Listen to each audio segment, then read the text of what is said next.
Hi, Dave here. I'm back, and I wanted to talk about a new pistol or revolver I purchased, uh, and that would be the Charter Arms Mag Pug.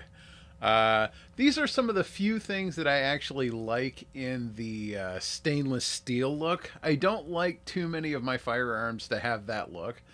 That or the nickel finish. I'm not a big fan of that. This one seems to have more of a brush aluminum type look to it. It's not really stainless, it's more of a color match thing. But it is in 357 Magnum. With that, it will shoot 38 Special. And because it is in 357 Magnum, 38 Special plus P shouldn't be an issue for it. The case pressures in that shouldn't exceed a 357 Magnum. So it should handle it pretty well.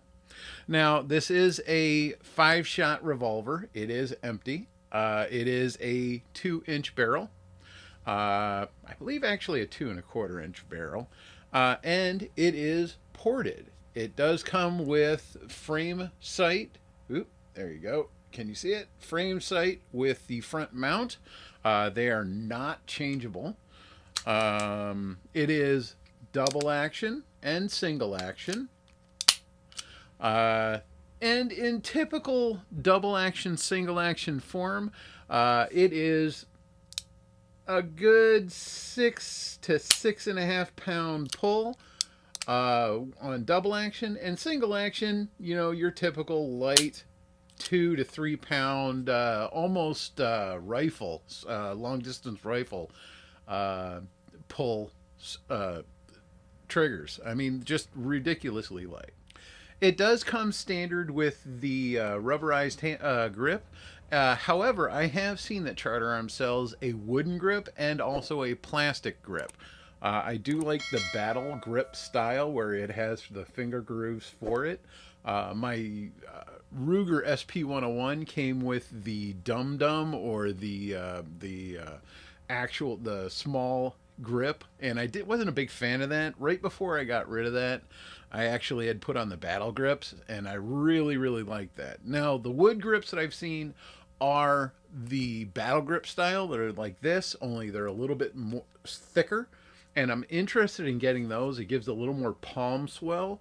This one's very narrow, very easy to carry, and I have been carrying it. I'll get into that in a minute. Very easy to carry because it's so slim, but the grip on it could use a little more palm swell. It does feel good in the hand though. It's typical, it being a snub nose, it does not eject the shells very well. Obviously, you have the short barrel, so your ejector pin does not have that much travel.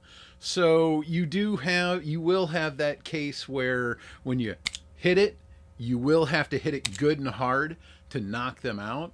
I have done that in the past. I've seen people say that that's not good for the firearm, that it ruins the hinging on the firearm.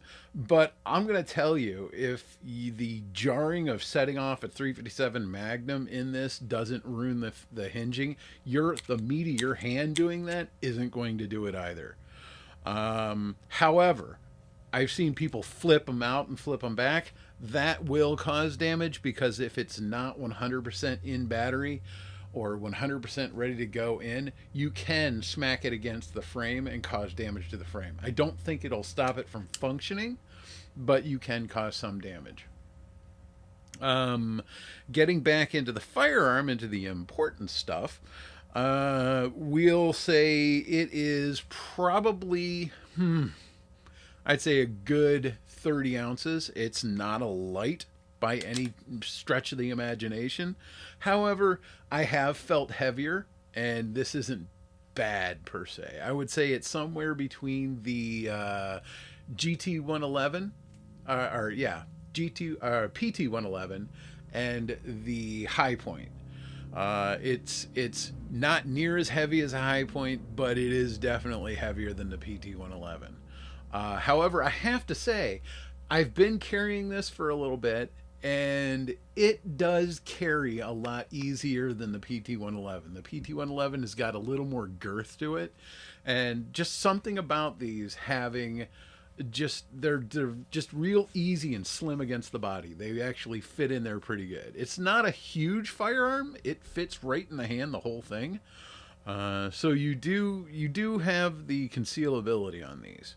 The only bit that sticks out would be the grip, and that is where the smaller, narrower grips do excel.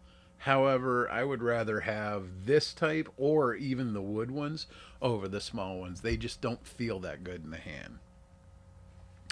As far as aimability, it aims very well. Very easy to cock it and pull. They do make this in the hammerless double action only model, and that was an option when I purchased this. Honestly, I kind of like the option of being able to cock it better than double action all the time. My Ruger SP-101 was a double action only, and while I enjoyed the firearm, it was a little bit more when you were trying to be a little more accurate. I know with a snub nose. When you were trying to be a little more accurate, it is more difficult with the double action. Single action, that pull from a single action is definitely easier than it is on a double action. That double action, you've got that long, hard pull to a break. Now, if you are pulling for emergency or for self-defense, pulling is not going to be an issue. You have that. Non-fine motor control, which allows you to use the larger muscle groups, and really just pulling and going is not going to be a difficulty. Really, if you have to, and you have that moment to think about it and to pull it, and you have that moment to aim, you are much better off with the single action. Just be cautious, because with the single action, lighter trigger. And in those moments where you've got all that adrenaline going, it is easy to just tap that trigger, or what you think is tapping that trigger, and setting it off. So you don't want to have a negligent discharge when you are in that type of situation. You can go from a really bad situation to a way worse situation like that. So be very cautious when it comes to that. If you're not sure if you can handle that situation, or if you haven't practiced or done your training with it, then maybe a pistol or a revolver single action is not for you. A pistol might be better. When it comes down to it, though, I do like the reliability of a revolver. I mean, you do end up with less shots. Once again, this is only 5. So, I mean, you have 5 shots to get yourself out of trouble. However, in my case, my feeling on this is you don't need 50 rounds of ammunition on you every day. You don't need 100, and you don't need 12 rounds on you every day. In the average day, I carry usually a pocket pistol. Unless I've got something to cover it in the waistband, I usually carry a pocket pistol, which is 7 rounds. This I can carry in the waistband, and it's a little more comfortable than having something extra weighing down in my pocket. And I can actually carry 5 rounds, and I'll be perfectly satisfied with that. Just because of the fact that in my situation, I'm a little more aware of what I'm doing. I try to avoid getting into that situation where I will have to defend myself. And if I notice that something is coming up and is happening, I'm not going towards it. That's not my job. That's not my responsibility. The police are around for that responsibility. I merely am there to carry. I merely carry to protect myself and my family and get us out of the situation. 5 rounds is more than enough in that most cases for that. In any other case, I mean, obviously I've done well beyond my ability, or I've failed if I have to pull this on that level. Hey, that's my opinion. That's what my life I strive for, is to not get into that situation. But let me know what you think. I mean, do you think you need to carry 25, 30 rounds with you everywhere you go? Do you think 15 rounds is enough? What is enough for you? Go ahead and leave a comment below. Let me know what you think. But this is my opinion. As far as this firearm's concerned, I'm actually quite impressed with it. It feels very solid. It was not that expensive. It was definitely cheaper than the Ruger or even the Smith & Wesson. But I'm pretty impressed with it so far. I do like it. It does fire very nicely. It was easy to clean. It's easy to maintain. Out of the box, it was not difficult to get up and running as far as being ready for carry. And I'm impressed. I'm just needing to find a better option than what I have. I have got an old leather holster that I'm using for it. But let me know what your opinion is. That's my opinion. I kind of like it. I don't regret buying it. I would buy it again. And that's just my thought.